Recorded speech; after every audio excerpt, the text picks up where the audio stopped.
welcome back to the channel. I'm Coach Brian and this is Northwest Elite Spirit. If you haven't hit the subscribe button, please do that now, and of course, like, comment, and share. Most importantly though, we want you to practice. First of all, I'd like to share that I'm a student as well, and so I'm learning along with you.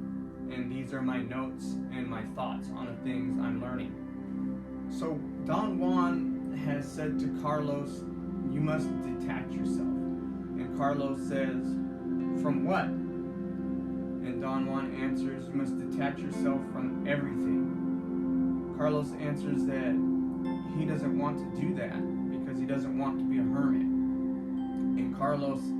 And Don Juan answers that to be a hermit is to indulge, and that's not what he's talking about.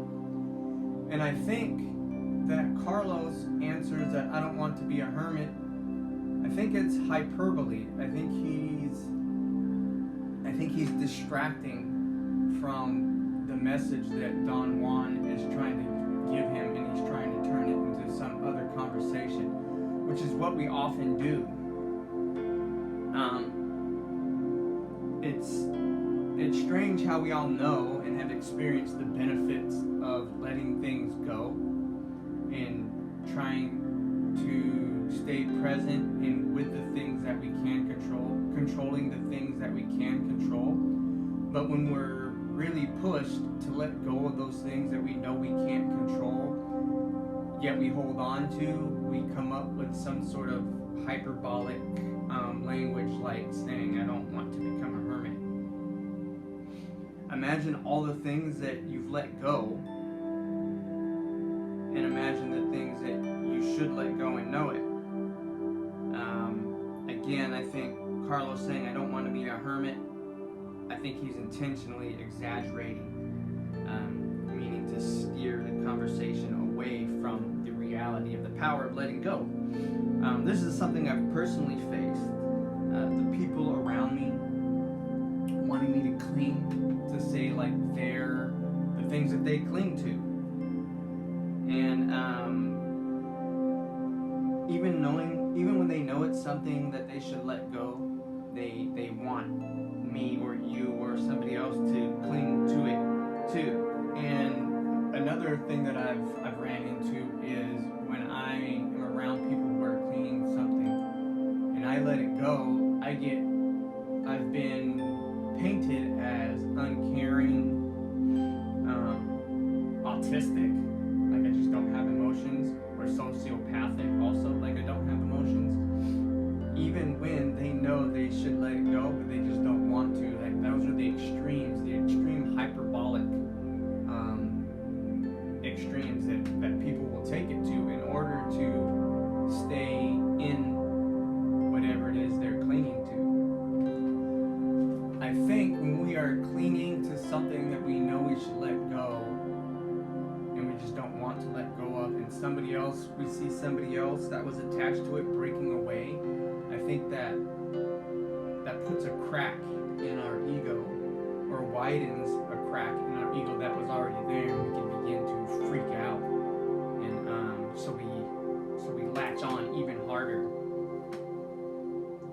So when somebody knows they need to let go of something, or they know something isn't real, but they want the ego will force them to go on pretending.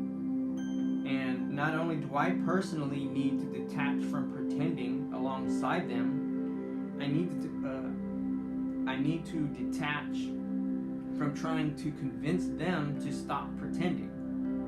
I need to understand that my death is waiting for me, and I don't have time to pretend. I don't have time to waste arguing and debating with pretenders, especially over things that they don't even believe. A lot of times I found myself arguing with somebody or debating with somebody, and I realized that they don't even believe what they're saying. They're just fighting really hard to maintain this false picture that they're presenting or that they're involved with.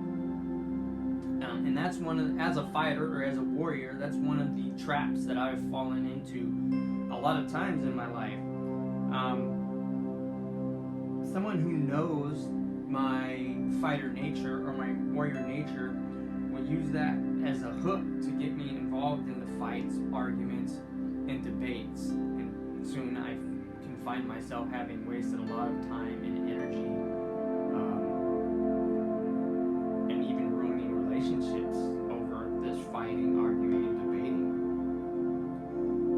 So when presented with an opportunity to fight, and I have no reason and get no benefit, I have to detach myself and move on.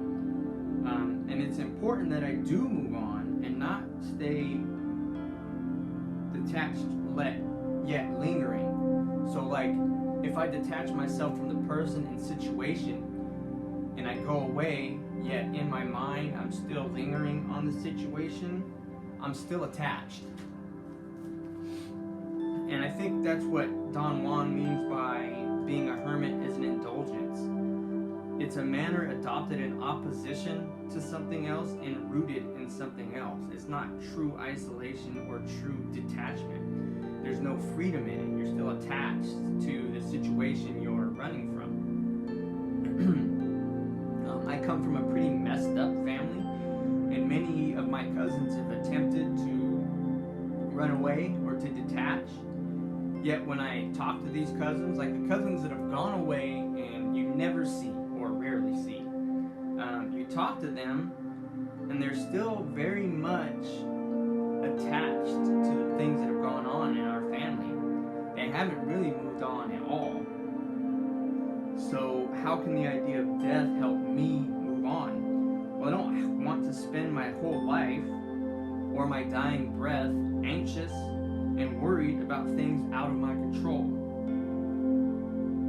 And when I let things out of my control go, I have more energy and more focus for the things I can control.